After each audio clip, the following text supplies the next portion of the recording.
અરે મૂકો યાર, તમારા દરરોજના કડાપા છે યાર. શું થયું પુણ્યા? અરે જવા દો ને, અમદાવાદથી માસીનો ફોન હતો કે સોફા ધોવડાવવાના છે. હવે નડિયાદમાં બેઠો બેઠો હું કેમનો ધોવડાવવાનું કરું યાર. એટલે જવા દે ને જોન્ટી, મારે કાલે બેનનો સુરતથી ફોન આવ્યો હતો. શું કહેતા હતા બેન? એટલે મને એવું કહે છે કે રોલર વાળા પડદા અને સોફા વાળી ખુરશીઓ દોડાઈ હાલ. ખરેખર સોનુભાઈ, આપણે આ બધા ત્રાસ છે. આ ત્રાસ એટલે બહુ ખરાબ આનો ત્રાસ. રસ્તો જોન્ટીભાઈ જોડે હશે. રસ્તો તો યાર આપણી જોડે હોય જ નહીં યાર. બોલો જોન્ટીભાઈ, હવે આનો શું રસ્તો કરીશું અમદાવાદ અને સુરત વાળા માટે? અરે બક્કા, તમારા બંનેનું સોલ્યુશન છે સાવલિયા સોફા ક્લિનિંગ સર્વિસ, જે અમદાવાદ અને સુરત બંને જગ્યાએ કામ આપે છે. તું સમજા? એના માટે તો સોફા પડદા લઈ જવા પડશે ને યાર.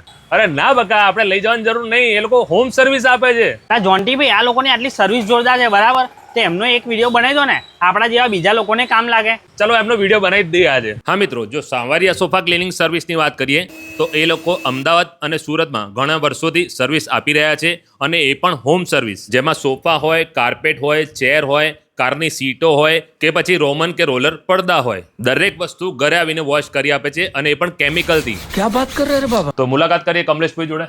कमलेश भाई, अपना जो सांवरिया सोफा क्लीनिंग है जो अहमदाबाद में चल रहा है, कितने सालों से है? 10 वर्ष થઈ ગયા છે. 10 बरस से. तो आप यानी सिर्फ सोफा क्लीनिंग होता है या कुछ? ના, સોફા, પડદા, કાર્પેટ, ચેર, રોલર જેટલા બી પડદા આવે બધા પડદા ડ્રાય जहाँ पे भी पर्दा लगता है वो सब क्लीनिंग करते हैं. બરાબર. तो यानी कस्टमर को आपके पास आना पड़ता है या सिर्फ कॉल करना पड़ता ના है? ના, હોમ સર્વિસ છે, એ ઘરે આવીને થઈ જાય. તમે ઘરે જઈને સર્વિસ આપો છો? ઓકે. ભાઈ હોમ સર્વિસ મળી જશે, ખાલી કોલ જ કરવાનો રહેશે. અને બોસ, સર્વિસની વાત કરું ને તો સર્વિસ પણ એવી આપે છે કે જૂના આપણા સોફા હોય ને ચકાચક નવા જેવા થઈ જાય. વધુ માહિતી માટે એડ્રેસ અને મોબાઈલ નંબર સ્ક્રીન પર આપેલા છે.